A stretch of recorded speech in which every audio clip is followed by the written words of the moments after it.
বিএনপির নেতৃবৃন্দের প্রতি বলতে চাই, আপনারা বলেন আওয়ামী লীগের রাজনীতি নিষিদ্ধ করবার জন্য আপনারা দাবি তুলতে পারবেন না। আপনারা বিএনপির ওই সকল শত শত হাজার হাজার গুম খুন হত্যাকাণ্ডের শিকার নিহত শহীদদের সাথে গাদ্দারি আপনারা করতে পারেন, এদেশের জনগণ গাদ্দারি করতে পারে না।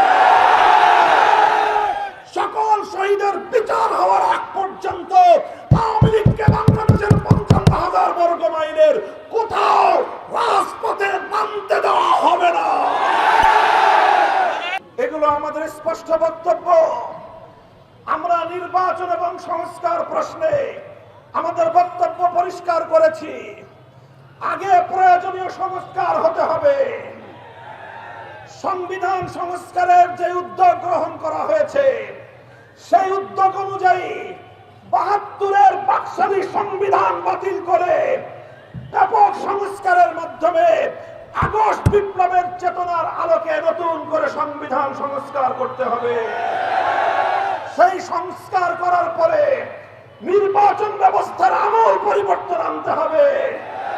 প্রয়োজনীয় সংস্কারের পর যথা দ্রুত সম্ভব নির্বাচন দিতে হবে। গত 19 এপ্রিল নারী বিষয়ক সংস্কার কমিশন প্রধান উপদেষ্টা বরাবর নারী অধিকার সংস্কারের যে প্রস্তাবনা জমা দিয়েছে, সেই প্রস্তাবনা দেখে দেশপ্রেমিক তাওহীদি জনতা স্তম্ভিত হয়ে পড়েছে। সেই কমিশনে এমন ভয়াল বক্তব্য, এমন ধৃষ্টতাপূর্ণ কথা বলা হয়েছে, বিগত ফ্যাসিবাদী আমলে ভারতের দালাল হিন্দুত্ববাদী আওয়ামী লীগের কোন লেসপেন্সারও এই কথা বলার সাহস পায় না।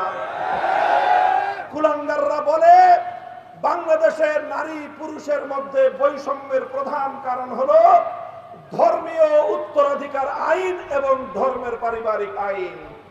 অর্থাৎ আপনারা জানেন আল্লাহর কোরআন পৃথিবীতে নাজিল হয়েছে দুনিয়াতে বৈষম্য দূর করে ইনসাফ কায়েম করার জন্য।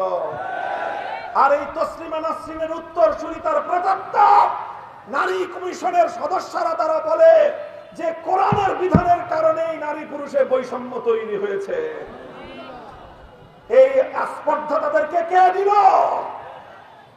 শুধু এখানেই ক্ষান্ত নয়, এই কমিশনের রিপোর্ট জমা হওয়ার পরে প্রধান উপদেষ্টার অফিসিয়াল ভেরিফাইড ফেসবুক পেজে সেটাকে প্রচার করে অঙ্গীকার ব্যক্ত করেছেন প্রধান উপদেষ্টা যত দ্রুত সম্ভব এই নারী কমিশনের রিপোর্ট নাকি তিনি বাস্তবায়ন করবেন।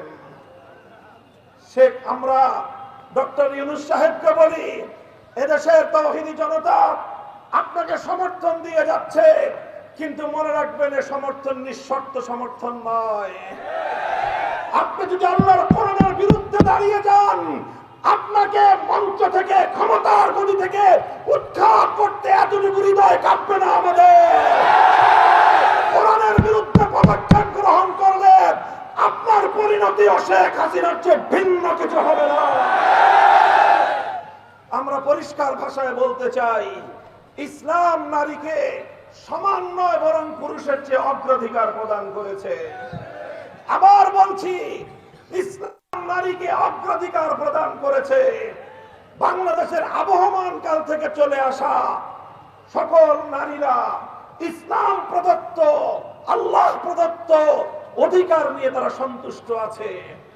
কিন্তু এদেশের নারী সমাজের প্রতিনিধিত্ব না নিয়ে তাসলিমা নাসরিন মার্কা কিছু কুলাঙ্গারকে দিয়ে, পশ্চিমা জীবনধারায় বিশ্বাসী কিছু এনজিও কর্মীদেরকে দিয়ে ডক্টর ইউনূস সাহেব নারী কমিশন গঠন করিয়ে আল্লাহর কোরআনের বিরুদ্ধে আপনি কটাক্ষ করিয়েছেন। দাবি তুলতে চাই, 90% মুসলমানের ধর্মীয় অনুভূতিতে আঘাত দেওয়ার জন্য নারী কমিশনের প্রত্যেকের বিরুদ্ধে আইনানুগ ব্যবস্থা গ্রহণ করতে হবে। যদি এই কমিশনের রিপোর্টকে প্রত্যাখ্যান করে, কমিশনকে যদি বাতিল করে, নতুন করে এদেশের সংখ্যাগরিষ্ঠ নারীর অভিপ্রায় অনুযায়ী তাদের প্রতিনিধিত্ব নিশ্চিত করে নতুন কমিশন গঠন না করা হয়, এই নারী কমিশনের সদস্যদের পরিণাম সেই তসলিমা নাসরিনের মতোই ঘটানো হবে।